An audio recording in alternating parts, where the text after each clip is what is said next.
palagi bang full storage ang cellphone nyo? So ngayon mga katiktik, sundan nyo lang po ako hanggang dulo po kasi ituturo ko sa inyo kung bakit nga ba nagpo-full storage po agad ang cellphone po natin, okay? So punta lang po tayo sa ating mga Play Store po. Ayan, pagkatapos po i-click lang po natin, Okay, pagkatapos po dyan, i-click po natin itong sa taas. Ayan, pagkatapos po, i-click po natin itong Manage Apps and Device.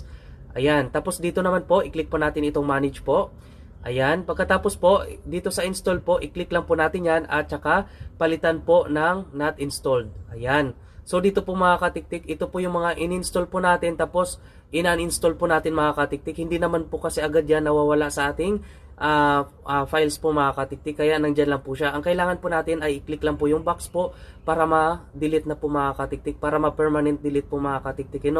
Ayan, so yan po kasi ang dahilan po mga katiktik kung bakit po yung storage po natin ay mabilis po tayong mapuno o mapuno po yung ating storage ng cellphone, okay?